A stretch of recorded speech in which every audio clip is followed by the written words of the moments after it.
नमस्कार, मैं हूं योगेश मिश्र। जाकी रही भावना जैसी, प्रभु मूरत देखी तिन तैसी।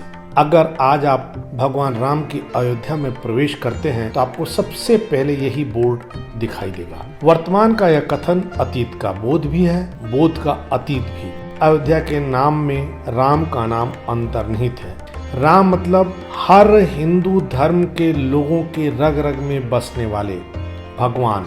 रामायण के मुताबिक सरयू नदी के तट पर बसे अयोध्या नगर की विवस्वान यानी सूर्य के पुत्र व्यवस्तु मनु महाराज द्वारा स्थापना की गई थी। अयोध्या का उल्लेख महाकाव्यों में विस्तार से मिलता है। वेदों में लिखा है, अयोध्या को देखने से ऐसा प्रतीत होता था मानो मनु ने स्वयं अपने हाथों अयोध्या का निर्माण किया। वाल्मीकि रामायण में कहा गया है कि अयोध्या नगर 12 योजन लंबाई और 3 योजन चौड़ाई में फैला हुआ था। यह नगर सरयू नदी की तट पर बसा हुआ कौशल राज्य का सर्वप्रमुख नगर था। स्कंद पुराण समेत कई पुराणों में अयोध्या की गणना मोक्षदायिनी सप्तपुरियों में की जाती है। पुराणों के अनुसार अयोध्या, मथुरा, द्वारिका, माया यानी जिसे आज हरिद्वार कहते हैं, काशी और अवंतिका जिसे आज उज्जैन कहते हैं, ये मोक्षदायिनी सप्तपुरियां हैं। अथर्ववेद में अयोध्या को स्वयं ईश्वर की बनाई गई नगरी के तौर पर वर्णित किया गया है, जिसकी समृद्धि स्वर्ग के समान अक्षय और अनंत है। अयोध्या के पहले सम्राट के तौर पर इक्ष्वाकु को माना जाता है, जो वैवस्वत मनु के ज्येष्ठ पुत्र थे। इस वंश के छठे सम्राट थे पृथु, जिनके नाम पर पृथ्वी पड़ा है। इसी वंश के 31वें सम्राट हरिश्चंद्र थे, जिन्हें दुनिया उनकी सच्चाई के लिए जानती है। इसी कुल के राजा सागर थे। इनके बारे में कहा जाता है कि उनके प्रपौत्र भगीरथ गंगा को पृथ्वी पर लाए। इसी कुल में राजा रघु हुए, जिनके नाम पर इस कुल का नाम बाद में रघुकुल पड़ गया। रघु के दशरथ और दशरथ के बेटे भगवान श्री राम थे। अवधपुरी मम पुरी सुहावन, उत्तर दिश सरजू अति पावन। अयोध्या के बारे में कही गई ये लाइनें यह भी बताती हैं कि अयोध्या में रहने वालों के लिए सरयू से पावन कोई नदी हो ही नहीं सकती। सरयू के बारे में अयोध्या में कहावत है, सरयू में नित नीर बहत है, मूरख जाने पानी। सरयू तारणी नदी है। कहा जाता है कि महर्षि वाल्मीकि ने अयोध्या में ही रामायण की शुरुआत की थी। रामायण में इस शहर की समृद्धि, विकास, इसके राजाओं का महत्व, उनके सदचरित्र और उनकी महत्ता का वर्णन है। साथ ही अयोध्यावासियों के चरित्र, उनकी सदाशयता और उनके समृद्धि का भी वर्णन है। रामायण के सदियों बाद लिखे गए गोस्वामी तुलसीदास के रामचरितमानस में भी इस शहर की विशालता, लावण्य और समृद्धि का बखान है। कुछ और स्रोतों के मुताबिक यह शहर राजा अयुध के नाम पर बना है। यह सूर्यवंश की राजधानी था, जिसमें विष्णु के 7वें अवतार के रूप में श्री राम ने जन्म लिया था। तमिल अलवरों में इस शहर को विश्व के सबसे पहले चक्रवर्ती राजा जद भारत, बाहुबली ब्राह्मी, सुंदरी और अचल भारत के जन्मस्थान के तौर पर जाना जाता है। वर्ष 636 ईस्वी पूर्व जब चीनी यात्री जुबान जांग भारत आया, तब भी यह शहर अयोध्या के नाम से जाना जाता था।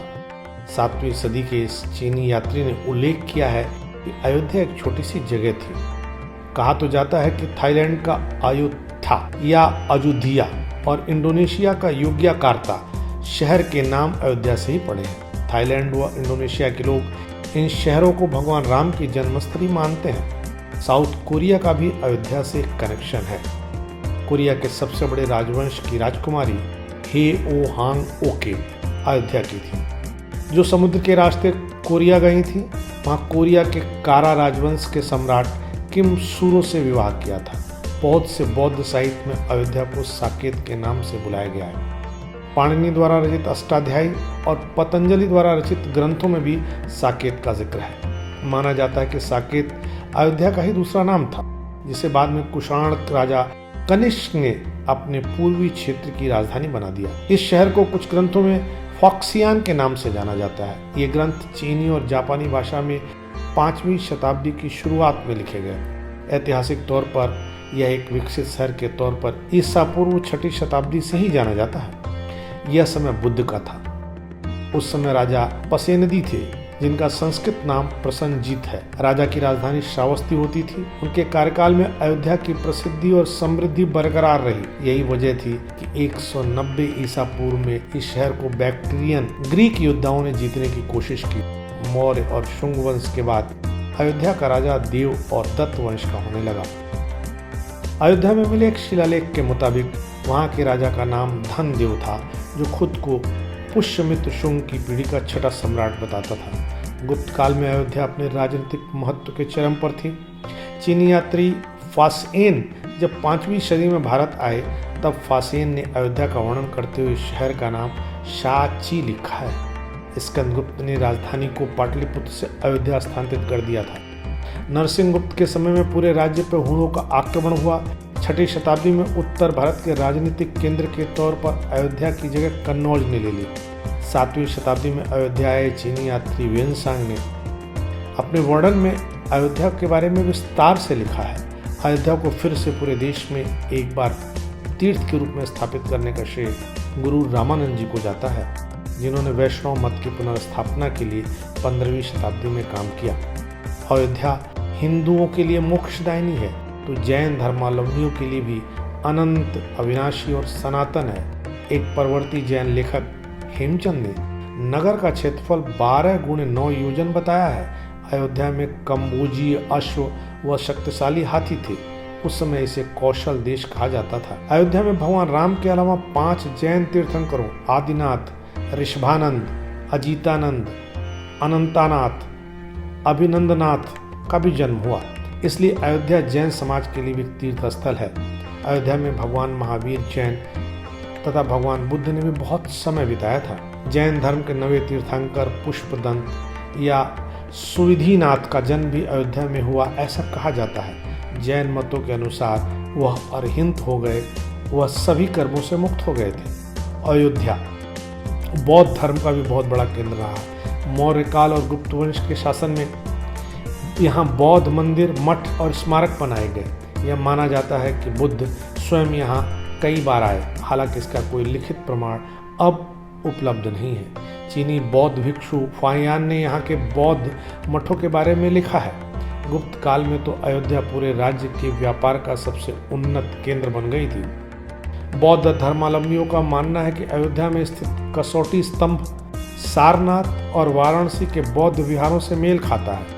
इसके लिए वह अंग्रेजी पुरातत्वविद पीटर कार्नेज की रिपोर्ट का हवाला देते हैं। करीब 1400 साल पहले चीनी यात्री वेनसांग ने पूरे उत्तर भारत का भ्रमण किया। वह उन जगहों पर गए जहाँ जहाँ गौतम बुद्ध गए थे। उनके लेख में वर्णन मिलता है कि हम पहुँच गए हैं उस जगह जिसे OU2 कहा जाता है। OU2 को अयोध्या का अपभ्रंश माना जाता है। वह लिखते हैं, हम आ गए हैं OU2 के देश में। यहाँ पर इफरात में अनाज है, ज़मीन भरपूर उपजाऊ है, जिसमें अनाज के साथ फल और फूल भी उपजते हैं। यहाँ का तापमान मध्यम है। यहाँ के लोग उच्च विचार और विनम्र व्यवहार के हैं। वह अपने कर्तव्यों के बारे में पूरी तरह जानते हैं। उन्हें ज्ञान से असीमित प्रेम है।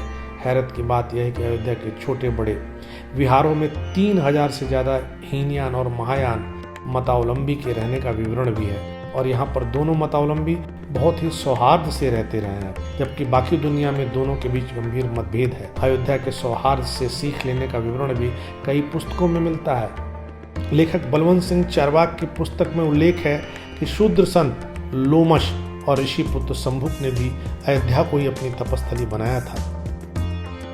स्वामी नारायण भी अपने बचपन में अयोध्या में रहे। उन्होंने अपनी 7 वर्ष की भारत यात्रा की शुरुआत अयोध्या में बतौर नीलकंठ से की थी। तुलसीदास जी ने भी रामचरितमानस की शुरुआत विक्रमी संवत 1574 में अयोध्या से की थी। दिल्ली सल्तनत के दौरान वर्ष 1226 में अयोध्या अवध की राजधानी बनी। माना जाता है कि अवध नाम भी अयोध्या से ही बना है। अवध 2 भाग से बना हुआ है, अ और वध, यानी वो शहर जहाँ किसी का वध ना किया जाता हो। मुगल काल में नवाबों ने अयोध्या और इससे जुड़े फैजाबाद पर खूब प्यार लुटाया। 1226 में अयोध्या दिल्ली सल्तनत के अधीन हो गई। तब के शासक ने अयोध्या के मंदिरों पर टैक्स लगा दिया था। यह टैक्स 1707 में सादत अली ने खत्म किए। अवध के तीसरे नवाब तक राजधानी के दौरान यह देश के सबसे प्रमुख इदारों में रहा है। अयोध्या पर मुस्लिम वर्ग के शिया राजाओं का शासन रहा। अयोध्या में 1.5 लाख मुस्लिम रहते हैं। 103 मस्जिदें हैं। इनमें से 35 में तो आज भी इबादत होती है। सिख मतावलंबी मानते हैं कि प्रहलाद घाट के पास गुरु नानक भी आकर यहाँ ठहरे थे। यह भी कहा जाता है कि राम मंदिर के लिए गुरु नानक जी ने भी आंदोलन किया था। गोस्वामी तुलसीदास द्वारा अवधी बोली में रामायण लिखे जाने से पूर्व भारत में भगवान राम की पूजा संस्कृत में की जाती थी। तुलसीदास संस्कृत के विद्वान थे, लेकिन उन्होंने रामचरितमानस की रचना अवधी में की। अयोध्या मोक्षदायिनी पुरी है। अयोध्या के बारे में रामचरितमानस, विष्णु पुराण, श्रीमद् भागवत, महापुराण सभी में लिखा है कि यहाँ आने से ही पाप क्षीण हो जाते हैं। वहीं जैन अगम कहते हैं कि यह शिखर जी के बाद दूसरा अविनाशी शहर है।